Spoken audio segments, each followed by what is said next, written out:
Hello, everyone. I'm Emily McCrary Ruiz Esparza, journalist and contributing editor at From Day One, our forum on corporate values.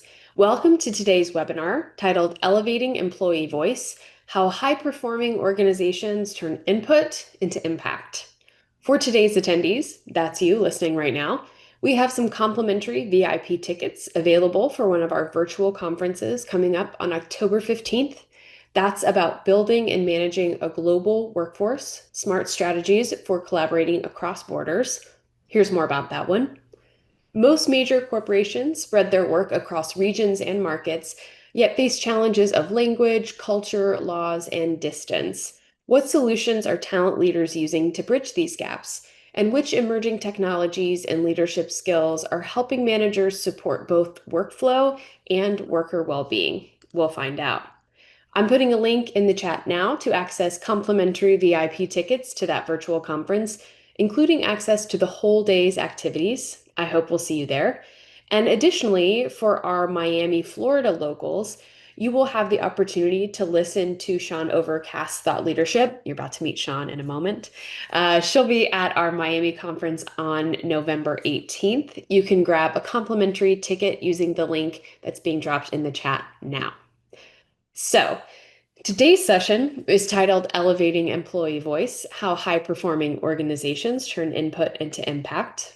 Despite widespread investment in employee listening, many organizations remain challenged by a persistent gap, moving from feedback collection to meaningful follow-through.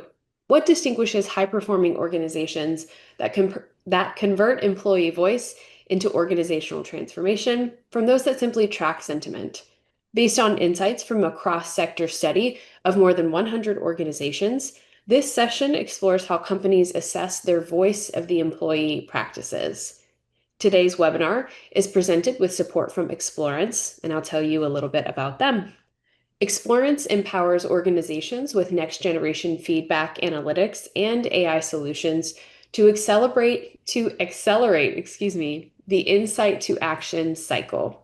Committed to amplifying the voice of the employee, Explorance tailors solutions for organizations to advance vital initiatives through employee feedback, such as skill and capability development, employee engagement, and corporate learning effectiveness. Now, a few logistical items before we begin.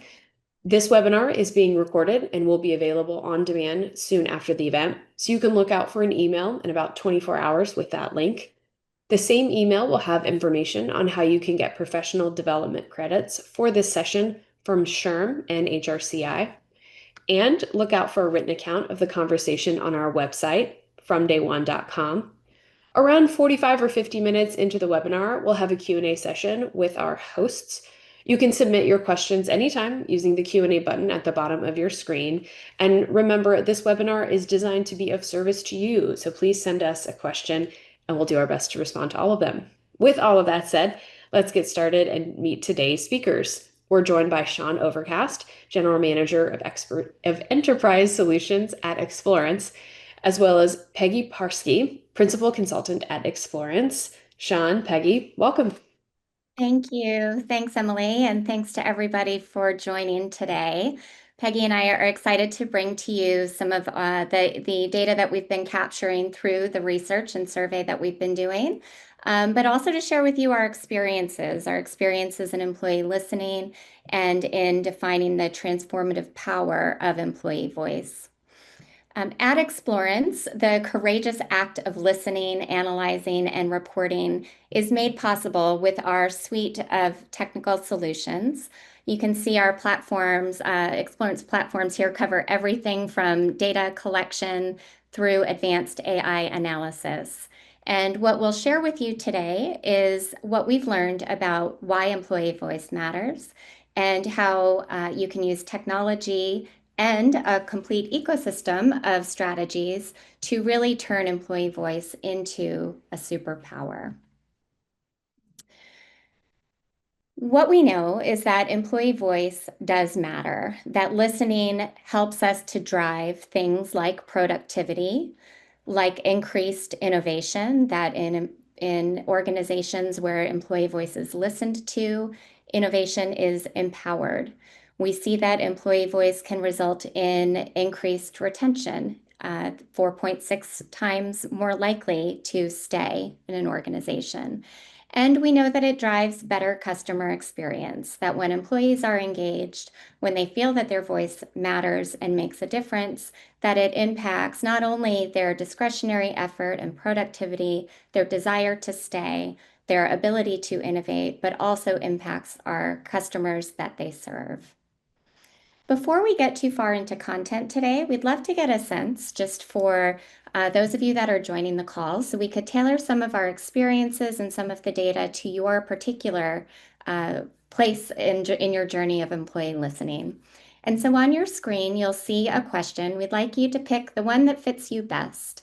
When it comes to listening in your organization, do you find that it's more hit or miss? Sometimes we do a survey, sometimes we skip the survey.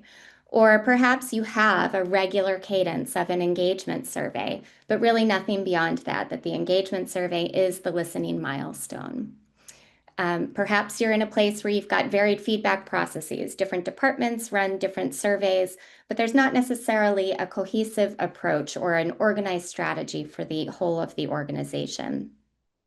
Or maybe you're some of the lucky few that move beyond and do have a very coordinated approach, and that you're expanding your listening practices to incorporate advanced analytics, advanced reporting, perhaps even empowering employee voice with AI sentiment analysis. And last, it's okay if you don't know. We'd like to know that as well. So take a moment, if you will, and respond to our poll and just let us know where you're coming in from, what stage you feel you're at.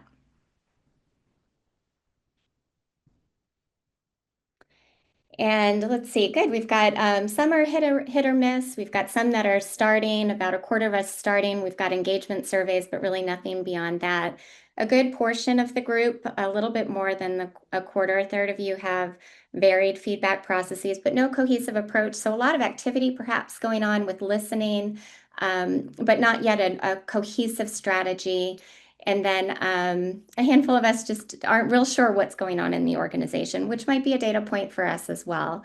So thank you for giving us a sense of where you're at, and we'll work to help you, regardless of where you are on this journey, help you figure out where to start as you make your next step toward evolving employee voice and employee listening. What we find is that there are 8 levers that make listening work, and they are all grounded in trust. That trust is the foundation upon which all other activities related to employee listening sustains as the foundation of all of that. Without trust, the other activities don't stand much of a chance in helping you to evolve your employee listening strategy. Most organizations start their employee listening journey with that foundation of trust, and then a real focus on how is it that we're going to collect the feedback? Where are we going to get feedback from? And how are we going to handle the data? What is the technology or the platform or the survey that we want to use to collect that data? And then how do we do things such as protecting confidentiality? We also address communication. Many organizations do very well at this first stage, collecting feedback, understanding what tools they have to do that, and then communicating with the population about the survey window, about topics such as confidentiality. On top of that, some organizations are starting to involve employees, starting to act on the feedback, that they engage employees in identifying what the solutions could be, that they start to take action and action planning on the feedback, and they start to engage their managers. But on top of all of this, in order for a sustaining listening strategy to really work, we really require the oversight and ownership of an executive sponsor and of intentional sustaining feedback efforts. And we're going to get a lot more into each of these different levers to help you to understand how they work together, where to start if you've got pieces of these at various parts of the model here, and really what we can do to really establish that strong foundation of trust. But first, I want to share with you a couple of cautionary tales. And these come from Peggy and I's experiences in working with clients over decades of employee listening. And the first is one that we call the cliff. And so the cliff is an example of a client or an organization that has spent a lot of effort and focus in the launch of the survey. There are a lot of time has gone into agreeing upon the questions that are asked. The technology for asking those questions is procured. The email communication comments on how confidentiality will be protected, and response rates perhaps are asked for on a regular basis. But once the survey closes, things seem to go quiet, that the team's attention, the leader's attention turns to the priority of the day, and the survey and the results sit in a report, perhaps in an email inbox. And this is a relatively common experience. It occurs in a pretty quick period of time, within about 3 months. And we look at that as the listening sort of falling off a cliff pretty early on in the process. The second example is one that we call the stall. So this is one where they've gone a little bit further with the data. They've been able to dig in, perhaps having HR analysts look at different demographic cuts of the data and really seeking to understand what the action plan should be. This organization has identified a few top 2 to 3 strengths, 2 to 3 perhaps areas of opportunity that the organization needs to focus on. But then things start to go quiet, that there's no follow-up communication about actions that have been taken or progress on those actions and what transformation or result that they have resulted in. And these first two scenarios really account for probably about 75% of where we find organizations in our research and how many of our clients come to us. That this stall or this cliff or this period of silence is very common. And so we've invested quite a bit in seeking to understand why does that happen and how can we help our industry to move beyond that silent dip in the process. There's one more cautionary tale that we'll share. And this is one that is sometimes I am sometimes caught by surprise with. It's called the fizzle. And this is one where the action plan is solid. There have been some quick wins, some things that employees have asked for or said recommended happen to improve their experience in the organization. Actions were taken and positive impact was even recognized. But yet again, we see this period of quiet. This generally happens over the pace of about 6 months, and then things are quiet before the survey window comes up again for the next cycle, the next engagement cycle that perhaps many of you can identify with that annual engagement survey. Without sustained energy, without intentional action at every step along the way, at all 8 levers that I presented on the prior slide, listening efforts will fade. This is a common experience, and there are a handful of reasons why we see this happening. In our research, and I'll give you an opportunity to participate in that research if you haven't seen that yet. I know we had some reference to that in the From Day One newsletter. But this is what we're finding, that there are 5 common reasons why listening efforts fail. The first is what we call the drive-by sponsor. So this is where the sponsors initiate the effort. We have incredible executive sponsorship up front, but then the effort is delegated.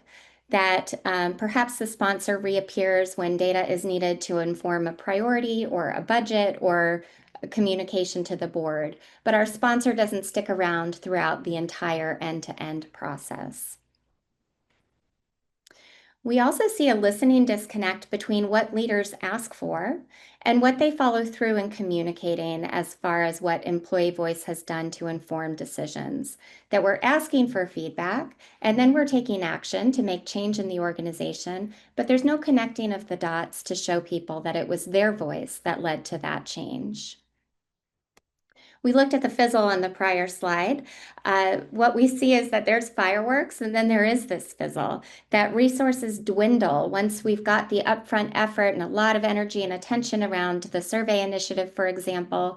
But then once we get to the action plan, the resources seem to seem to fizzle. We've run out of resources. Sometimes you can look at this as the 80-20 rule. We've spent 80% of our time, effort, energy, money on the upfront gathering of data, analyzing the data, reporting the data, but then we run out of that time, money, energy, effort to actually take transformative action. The next is that our employees have no seat at the table. Employees raise issues, they share recommendations on what we could start, stop, continue doing, but they aren't invited to participate in the solutioning. Often that falls to our HR teams, to our managers, which I'll say more about in a moment. But the employees themselves who have raised the issues commonly are not invited to participate in the solutioning. And the last reason that we see listening efforts break down are the unprepared messengers, and these are our managers. That we arm our managers with data through reports. Technology has gotten really good at generating reports through dashboards that are tailored to their specific group and team, but we give them no guidance or resources on what to do with it once they have it. And so, with these different, under this understanding of these different reasons that our employee listening efforts fail, we can do better. We can apply the 8 levers of the framework with more intentionality. Again, I'd like to ask you for to give us some insight, some input into where you feel you are in your experiences. So, regardless of whether you're just getting started with hit or miss, or you've got a standard engagement survey, with those different pitfalls that I just talked through, which of these, and if you would select all that apply, which of these are ones that you've experienced yourselves? Do you have the drive-by sponsor that's really involved up front, but then they seem to delegate the responsibility for the rest of the listening event? Do you see a disconnect in what leaders are asking for and what their communicating actions are tied to? Do you have the fireworks and then the fizzle? A lot of time, attention, energy up front, and then finding that that fades away. Are your employees at the table? Are they involved in action planning as much as they are involved in sharing what's working, what's not working in their experience? And then how about your managers? Are they prepared, do you feel, to take action on the data that you've just gathered? So let's take a moment and go ahead and give us a sense of where you are. Selecting all that apply will help us see which of those are most common with this group.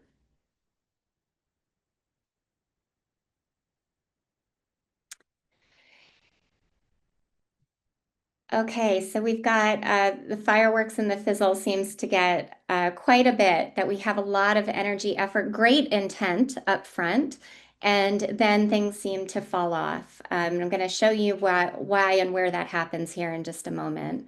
Certainly, we've got about half of us are saying we have the listening connect and no seat at the table. Employees just aren't involved. Managers and the drive-by sponsors seem to be a little bit less frequently selected, but great representation of the experience and what we see within the feedback that we've been gathering. And this is what how we've envisioned that very common experience. Many organizations have a lot of energy with the rise up front, leading to the fizzle. We've got the launching energy, we have new surveys, we have promises of things that can change. We have a lot of attention up front. We have a lot of hope that if we provide our feedback, that something will be done with it, some change, some improvement will happen. We typically, with the foundation of trust, tend to see high response rates up front, that there's a lot of enthusiasm. But then there's that drop off, and how far that drop off goes is really up to you with regard to how intentional you are about building this sustainable feedback process and ecosystem for listening, which goes beyond response rate. Organizations can climb out of that as they start to take action, start to recognize some quick wins, communicate about what has changed or moved or is being done with the feedback that was collected. And then with a sustained practice, we can kind of level out this dip that we see, this drop off that we see that happens post listening event. Peggy is going to share with you what we've learned from the feedback and research that we've done so far, and that we'd love to invite you to participate in as we get further through today's conversation. Peggy, I'll turn it to you. Thank you, Sean. I'm fascinated by the results from the poll and even some of the Q&A that I'm seeing. I mean, there's sort of a good news, bad news here. The good news is it's consistent with what we've seen. The bad news is it's consistent with what we've seen. So what we really want to do is to elevate all of you so that we don't see the fizzle, we don't see the drive-by sponsor. Let's go to the next slide. What we have been able to do is to devise a mechanism by which we can measure your progression. And so Sean showed you the framework, and we look at the framework and we say, how capable is your organization? And at the bottom of this framework, or this progression, are what we call the emerging and foundational. This is where you show early signs of listening, and you start then over time to have more regular feedback channels, some consistent communication, but the implementation varies across teams. There is no consistency in the way it's being done in the organization. At the next level up, we have the established. This is where your listening practices are very well designed and defined, and leadership is actively involved, and you are taking visible action in response to the feedback. So that's all good, but you're probably not doing some of the really critical things that we've been talking about, which is where you get to the next level. And the next level is where you're starting to actually integrate this whole process into the business. You're linking even the questions that you ask with the issues that the business is facing. You've got multiple feedback channels, and you're starting to show impact from the work that you're doing. And then when you get to the leading level, this is really the exemplars, and we'll be talking about them shortly. And this is where your listening practices are doing more than just engaging people. It's driving innovation. It's creating cultural excellence. It's creating an organization where people want to stay. Now, I want to stay on the slide for a minute because I want to talk about a couple of things. So first of all, you see those little figures off on the left who look like they're crawling, walking, and running. And we often use that as shorthand for where are we in our capability as organizations. But one thing I want to make really clear here is that, most kids, healthy kids, will crawl, they'll walk, and eventually they'll run as they get older, just the natural part of aging. But the reality is that for organizations, you may go from crawling to walking and may never get to running, or you may find yourself in a situation where lots of things change and you're back crawling again.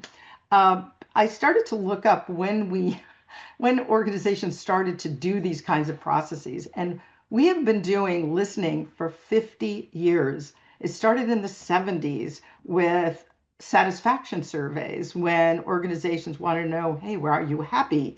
And then in the 90s, at some point, the realization was that satisfaction was not the right metric, that we should be looking at, in fact, engagement. And so that was mid 90s, but we're still talking 30 years, 30 years. So the fact is that if time were the only thing that got us to progress, we would all be leading. And the fact is, we're not. We're going to ask you in a moment, so take a look at these again. We're going to ask you for another poll on where you think your organization is. But I want to reiterate what Sean has been talking about, and that this is all about intentionality. You cannot go up this chain without intentionality. It doesn't happen just because you keep doing it. So I think next up is a poll. So let's launch that poll and just say, where are you in your journey from emerging to foundational, established, advanced, and leading? And one of the things that I also want to say is there's no shame in being at any level. Organizations, there's a quote from Deming that organizations are perfectly optimized to get the results they get. So if you're at emerging, it's that your organization is optimized for emerging, and then your task is to figure out what can we do as an organization so that we're optimized for established or advanced or wherever you feel you should be going. So there's no shame in it. It's just that right now, a sort of understanding where you are and why you were there will then help you to move forward. So let's see where we are with the poll.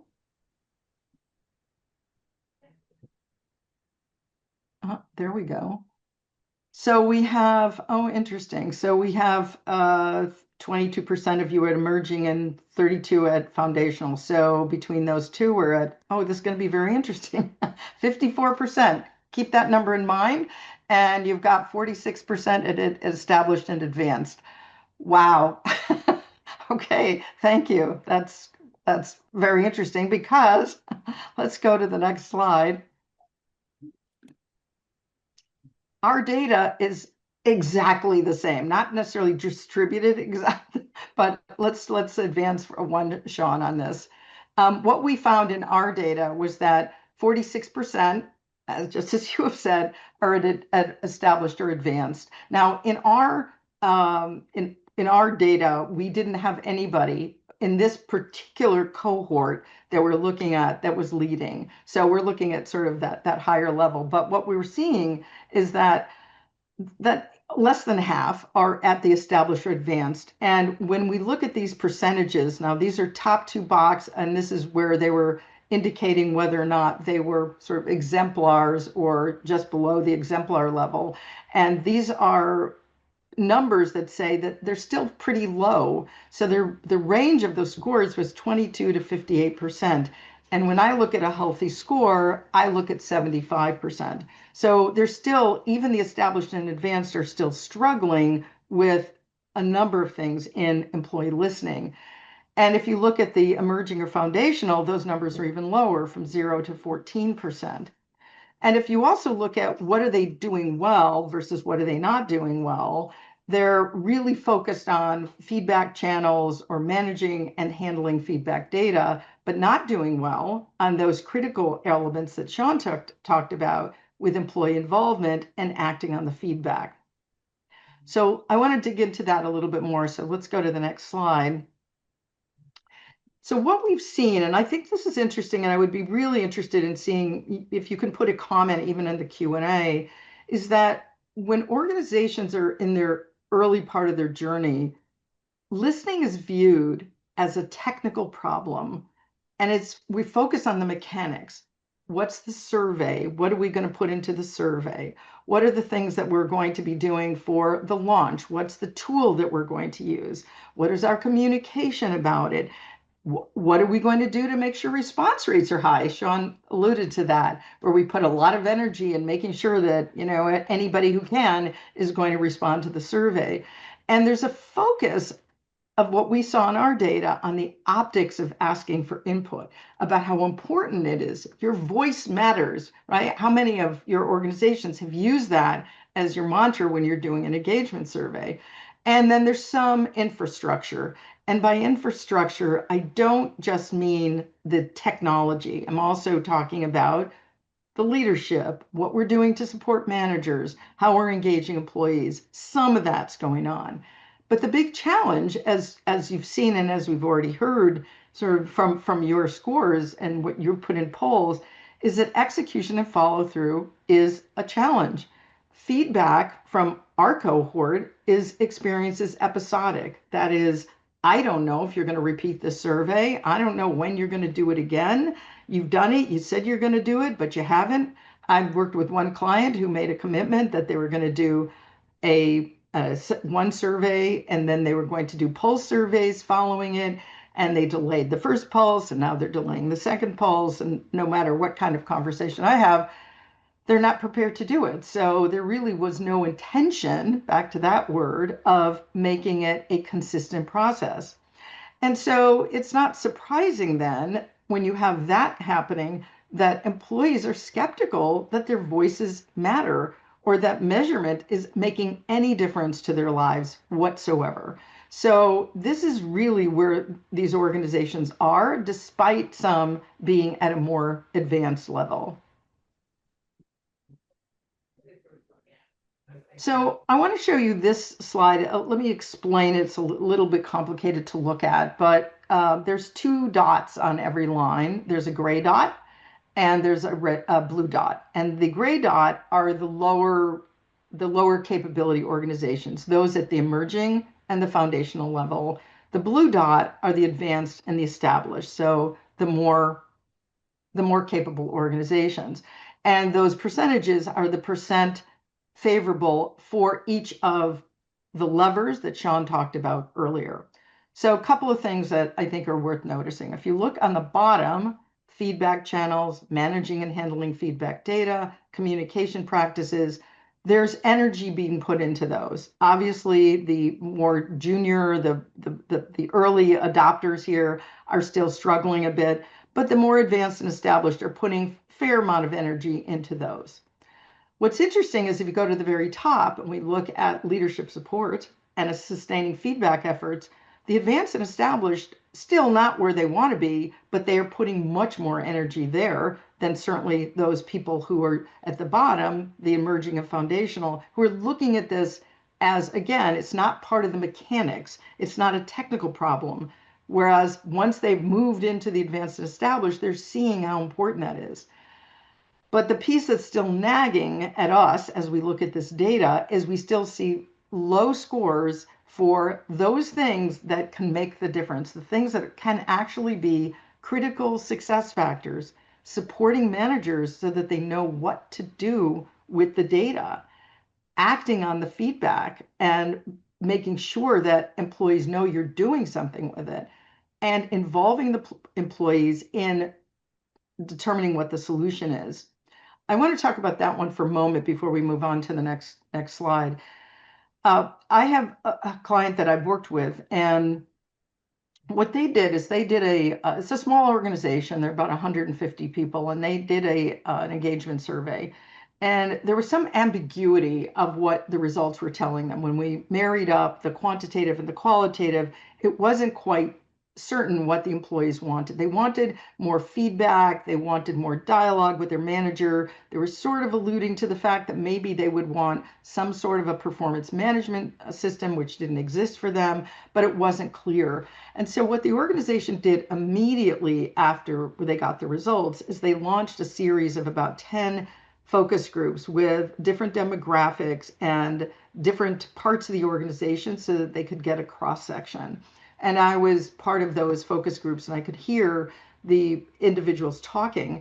And they made it very clear what they wanted and what they didn't want. They did not want a performance management process. That was the last thing they wanted. But they wanted more active involvement from their managers. They were in a consulting role, so they didn't necessarily have direct managers. They had project managers. And they really helped to clarify what the organization needed to do. And that made a huge difference in the leadership being able to then have the right priorities to address those things that employees cared about. So again, this is not something that we do it just to say we check the box, but we do it so that our action plans and what we actually do matters to the people in our organizations. So these areas in the middle there are really important, and we cannot put these to the side simply because they are more difficult, which, by the way, they are. Let's move into, so let's talk about exemplars and what they do. And as you noted from the organization, the data that we just shared with you, that we didn't have a huge number of organizations in that grouping. But as Sean mentioned earlier, we have worked with hundreds of clients over the years, and we see what those exemplars do. And the word that you're going to walk away with, I hope that's in your head when you leave, is the word intentional. It's intentional action. So if they have multiple feedback channels, they know what they're going to do with them. One thing that we have heard is that always on listening seems to be becoming more and more popular. And as it gets easier and the technology enables it, it's easy to get data all the time. But if you don't have a solution for how you're going to manage that, who's going to look at that information? At what point? How much data do you need before you find a theme? How are you going to communicate what you do? That data is going to be changing all the time. If you do not have some sort of strategy for how you're going to handle it, it's going to be very, very difficult to make that work. So if you're going to extend your feedback channels, make sure that you know what you're going to do with it before you start. There's another piece which Sean is going to talk about in a moment, which is leaders close the loop quickly. Speed is important here. They don't, organizations and employees do not want to wait 6 months for this after the survey to find out what you learned and what you're planning to do about it. And yet we see that with some organizations. They launch the survey, they take several months to look at it, they take more months to socialize it, and before you know it, 6 months have passed and there's not even an action plan. So we got to move on it quickly. You can get the data quickly, you can find the results quickly, start prioritizing and figure out what you're going to do. These best practice organizations create feedback flows. They know how they're going to prioritize their input before they get any data. They know how they're going to assign ownership because they can probably guess what some of the main issues are going to be. So let's not wait until we get the data to see who might own what. They track progress, which is part of what managing is all about, and they share regular updates. They don't wait for employees to say, what'd you do with all that input that you gave to us?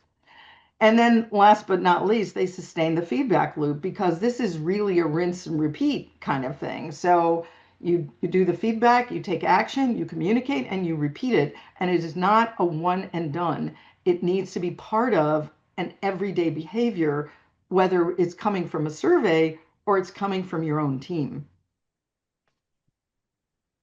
The next thing they do is it's culture by design. They build their culture by design, and they don't pray and hope that they're going to get a listening culture. They model curiosity and track action. There was a woman I worked with who used to say, she goes, Peggy, she said, the opposite of listening is not waiting to talk. It's listening, it's asking questions, it's curiosity, it's making sure that you're engaged with someone who is talking to you. Have you ever been on, in a meeting with someone or on a Zoom call and you know that their eyes aren't looking at you and they're doing something else? Well, it feels terrible. So leaders need to model that, and they need to also track what kind of impact they're making. They have to support frontline managers. Sean talked about that. Your frontline manager is the critical place where feedback related data is going to now start to funnel up. There was a question I saw in the question tab about first line people often feeling like their data gets sort of, diluted out as it starts to rise up in the organization. This is the place where it doesn't get diluted out and where frontline managers can make such a difference in making sure that frontline employees are heard. As I've already talked about, they engage employees in solution design, much like this client that I mentioned.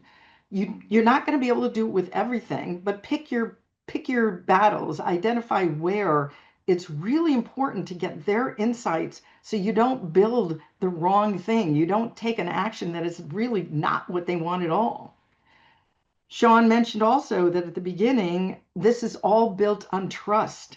Trust that you're not going to misuse the data. Trust that when you say it's confidential, it's confidential. Trust that when you say it's anonymous, it's really anonymous. Trust that you're not going to reveal information that then becomes an opportunity for being punitive. If you don't have the trust, you can't get any useful data. So if you lose that trust, it's game over. It is game over. And I've seen organizations do it. I had a client who committed to people that data was going to only be used for development. And then things got tough and it wasn't engagement data, but it was feedback on capabilities. And times got tough and they decided to use the data to lay people off. Not acceptable. You can't do it. Once you've lost the trust, it will take forever to get it back. And then they invest in the people infrastructure, making sure you've got resources to act on the feedback to ensure follow through. And as we always say, if you don't follow through, you will have done more damage than if you'd never asked at all. So don't be there. Don't do that. So what happens when we do that? Sean showed you the curve earlier. You're still going to have a curve. You're still going to have things where things dip. Organizations change, leaders move on. You've got reorgs. There may be an economic crisis. You may have, who knows, a pandemic. Things happen. But if you've developed a culture that is really a listening culture, you will continue to make it work and you will be able to recover. And you will, in fact, even when you dip, if you've got trust in the organization and you're transparent about where you are and what you need, it'll hold on. So our recommendation is just make sure that you're creating that listening culture and that you're building it into everything you do in your organization. So I want to turn it back over to Sean for the where to begin. Thank you, Peggy. A lot of information, a lot of insight into frameworks and what are the different levers that we should consider. What are the common risks, the things that get in the way? Where do we stand in relation to context? What are others experiencing as they try to do this work? And then once we have a sense for that, where do you start? When you look at the journey and all the pieces that go into it, culture can be sort of an amalgamous form where there's a lot of things that can influence it. So Peggy and I wanted to bring to you some practical steps. In an effort to build an ecosystem, a system that requires people, process, and technology that helps to keep listening credible, helps to keep listening sustainable so you have a smoother trajectory, and helps you to keep a steady foundation of trust. So where to begin? We would like to recommend that you start here. First is that you start by taking stock. Take a look, assess, reflect on where you're strong and where you know you will stall. You can see a QR code on here. I made reference earlier, and in fact, our presentation today is informed by data from Explorance's capability assessment, Voice of Employee Capability Assessment. We'd love to invite you to participate in that. It will help you to take stock in where you are today.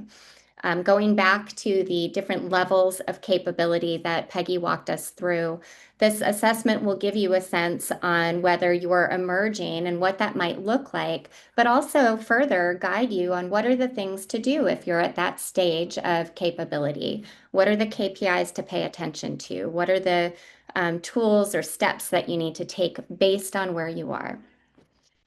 The next step is to, once you've taken stock, is to name the gaps. What are the biggest disconnects?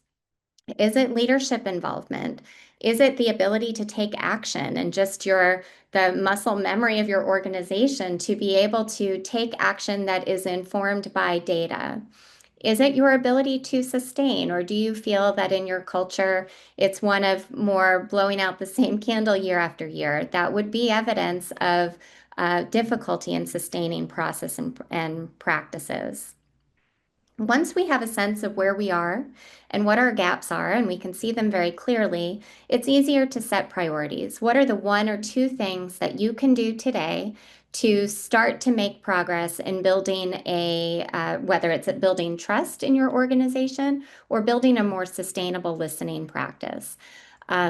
Also considering how can you involve your stakeholders? Who are the leaders in the organization? Who are the frontline managers that are already leaning into this process? How and where and when might you begin to start to bring employees into the mix? Perhaps you have a regular survey, or maybe even having those hit or miss survey opportunities.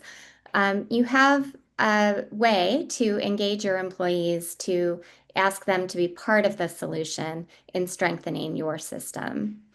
And last is to maintain full transparency every step of the way.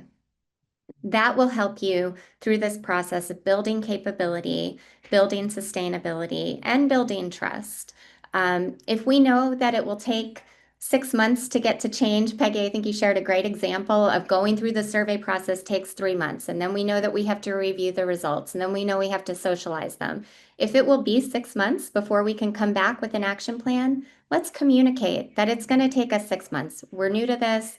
We're working to involve a lot of people, but that transparency will help you to build that trust and for people to know that this is something that is ongoing. We haven't forgotten. We haven't gone dark, as we saw in some of those cautionary tales.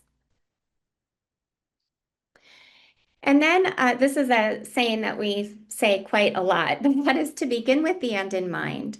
Think about where it is you want to be. And based on where you are, once you've taken stock on where you are, that's going to be a different answer for all of you on the call. But think about where it is we want to be. What does sustainability look like for us? What is our level of ownership and investment of resources and ability to engage our managers given the context of our organization and external environmental pressures that might be upon us? Remember to begin with the end in mind and not to launch a new listening practice or survey or event without that action framework in mind. Peggy mentioned speed. Speed is so important. In fact, I think there's a book called The Speed of Trust. It does require a pace, a momentum to building trust. That if we run through the survey, we get the results back, we do the analysis and the reporting, and then we take a month, 3 months to think about action planning, we've lost a lot of momentum, a lot of attention, a lot of energy that we could be taking advantage of in forming our priorities, informing our actions, and improving the experience of our employees. So as you begin with the end in mind, assign ownership, dedicate resources to every step of the feedback process, not just the upfront, to build a repeatable process, something that you can do again and again to help you move beyond the ad hoc hit or miss survey experience. Equip your managers, certainly give them access to data. Reports and dashboards are incredible tools to have, but we need to teach them how to use them as well and what to do with them as opposed to it being just another link in their email inbox of something they need to give their attention to. And then monitor progress and share that progress. We've created a tool here for you that we call the Trust Credo. As I mentioned at the beginning, and I think has come through in some of the stories we've shared, trust is your foundation. That employee listening efforts and employee voice will only come through if there is trust in the organization that it will be used for good, for transformation, for change, for a better experience. Remembering that this results in increased productivity, increased innovation, enhanced customer satisfaction, increased retention, that this foundation of trust is really paramount to the things that matter most to our business leaders. And we don't want just to assume that trust exists because we're all good people with good intention to do good things. We need to actively earn trust. And so we've thought through what are the things or opportunities for us to create trust at across all of these different levers of the employee listening system. And we've gathered them here for you to take, to adopt, to sign as you adopt this into your organization. The first is to ask authentically and set a tone for openness. This and the second go sort of hand in hand. Create safety for sharing candid feedback. A term that we use a lot is the psychological safety in our organizations. How are people responded to when they have the courage to offer their feedback or perhaps an opposing point of view? Use that feedback to set clear priorities. Use data to inform the changes that you make in the organization. Use it responsibly. Peggy mentioned just briefly, I know, Peggy, you have more to say on this, the difference between confidentiality and anonymity.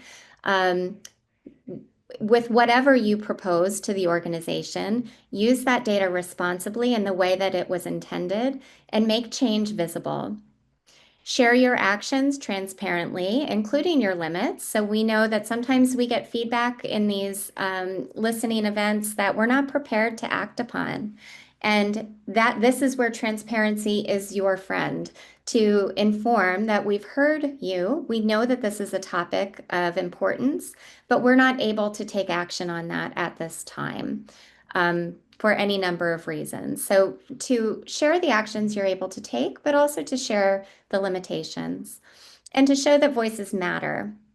that we want to think about not just this event. For those of you doing the annual engagement survey, for example, your voice matters this year, but we also want to be thinking about next year, that their voice will be as important every time we ask for it.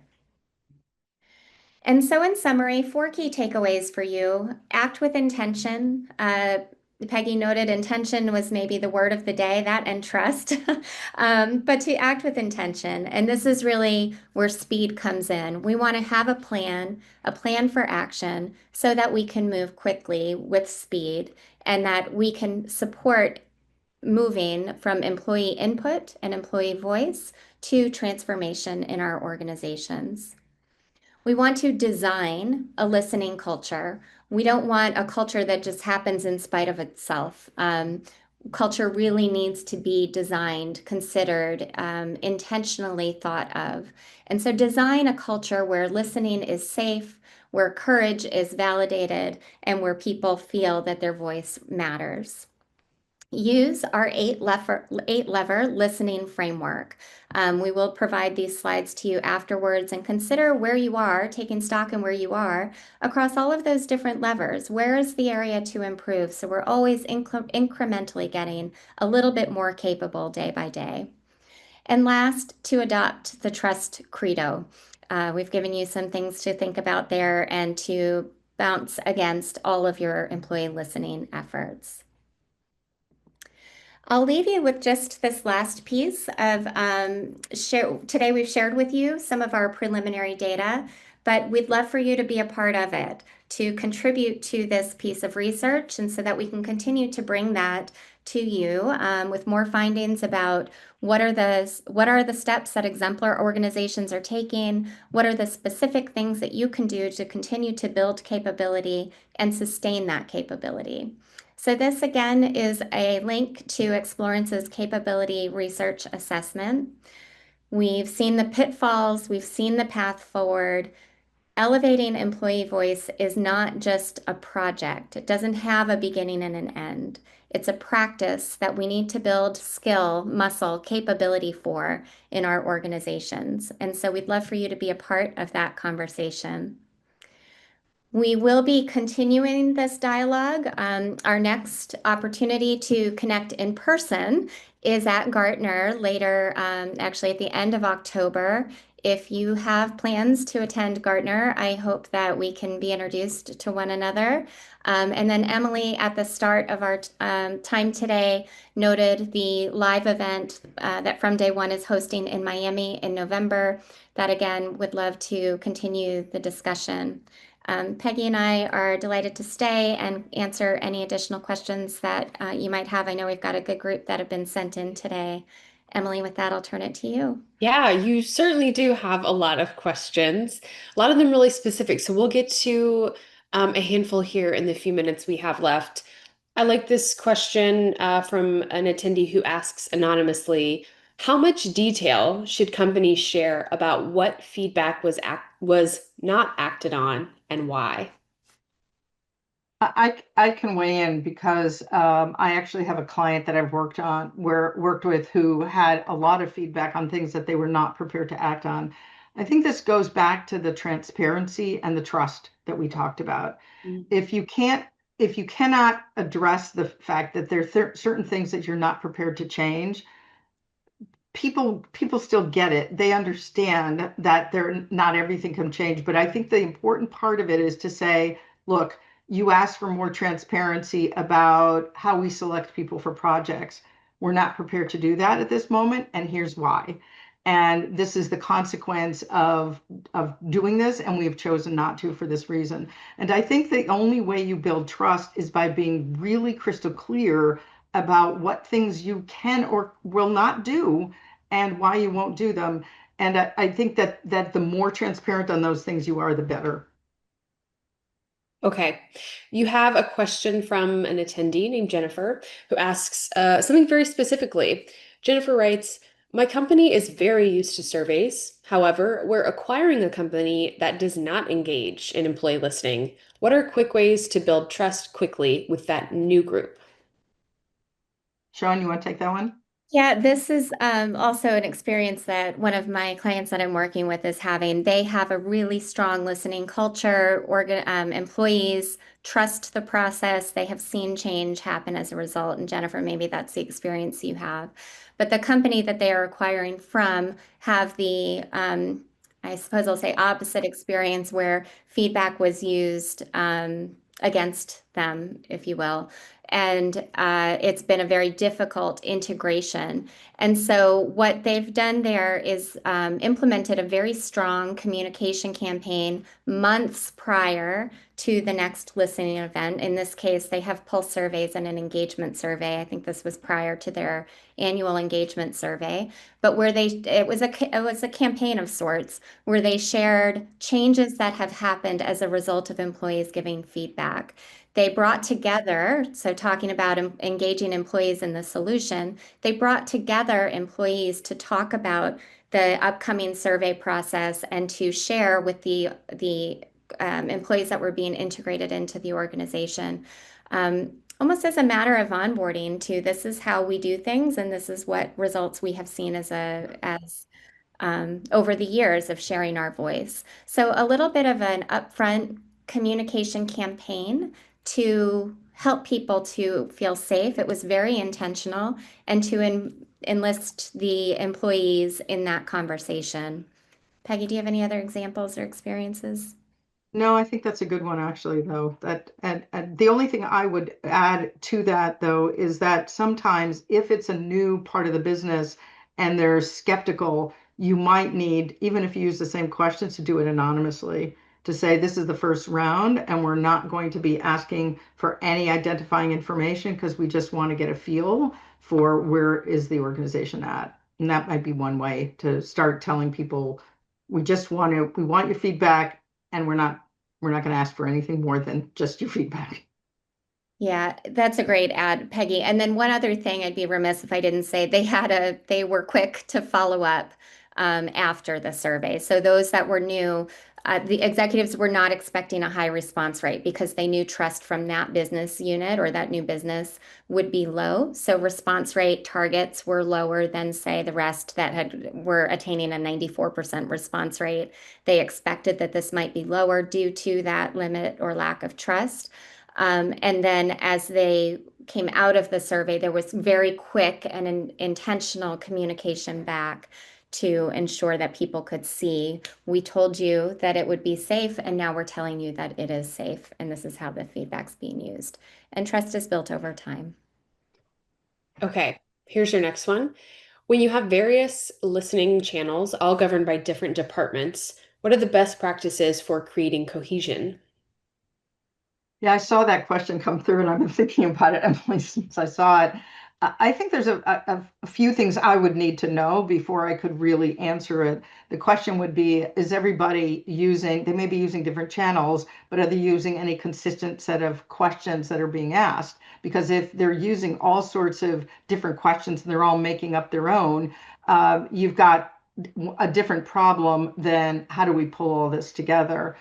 So I think that what I would do first is I would really try to diagnose what is going on in the organization and why. Is it because they have tended to always operate independently and they don't operate as a unified whole? Well, that's a context that needs to be taken into account as you start to try to create maybe some more cohesion across them. So I would need to diagnose it before I could really answer what the right solution would be on that. Fair enough. Well, I want to thank our speakers, Peggy and Sean. Thank you so much. This has been a really productive and enlightening way to spend an hour of our time this afternoon. Thank you again to Explorance for their support and to all of you in our audience for participating today and for submitting some really great questions. Before you all sign off, I'm going to drop the link again to some complimentary VIP tickets for our virtual conference coming up on October 15th about building and managing a global workforce, smart strategies for collaborating across borders. And additionally, if you are in Miami, Florida, you will have the opportunity to listen to Sean's thought leadership again at our Miami conference on November 18th. You can grab a complimentary ticket using the link being dropped in the chat now. On behalf of all my colleagues at From Day One, thank you for participating. Stay well and bye for now.